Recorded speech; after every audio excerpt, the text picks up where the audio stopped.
கர்த்தாவே, உம்முடைய இரட்சிப்பின் மேல் ஆவலாயிருக்கிறேன். உம்முடைய வேதம் என் மனமகிழ்ச்சி. கர்த்தருக்குள் பிரியமானவர்களே, உங்கள் அனைவருக்கும் இனிய காலை வணக்கங்கள். இன்றைய வேத வசன தியானத்திற்கென்று நாம் தெரிந்தெடுத்திருக்கும் வேத பாகமானது 1 கொரிந்தியர் 15 அதிகாரம் 58 வசனம். ஆகையால் எனக்கு பிரியமான சகோதரரே, கர்த்தருக்குள் நீங்கள் படுகிற பிரயாசம் விருதாவாயிராதென்று அறிந்து நீங்கள் உறுதிப்பட்டவர்களாயும் அசையாதவர்களாயும் கர்த்தருடைய கிரியையிலே எப்பொழுதும் பெருகுகிறவர்களாயும் இருப்பீர்களாக. பிரியமானவர்களே, இன்றைய வேத தியானத்தின் தலைப்பு கர்த்தருடைய ஊழியத்தை உற்சாகமாக செய்யுங்கள் என்பதே.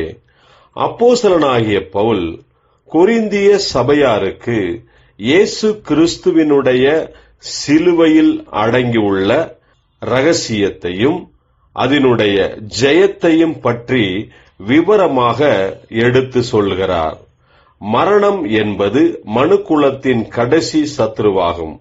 ஆனால் ஆண்டவர் இயேசுவோ மரணத்தை சந்தித்து மரணத்திற்கு உள்ளாகி மரணத்தை ஜெயித்து உயிர்த்தெழுந்தவராயிருக்கிறபடியால் மரணத்தின் மேலும் பாதாளத்தின் மேலும் அதிகாரம் உள்ளவரானார்.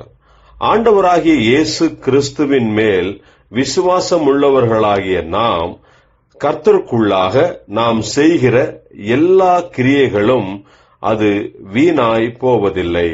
நம்முடைய பிரயாசம் விருதாவாக போகாமல் கர்த்தர் நமக்கு நிச்சயமாக அதற்குண்டான பிரதிபலனை தருகிறவராயிருக்கிறார்.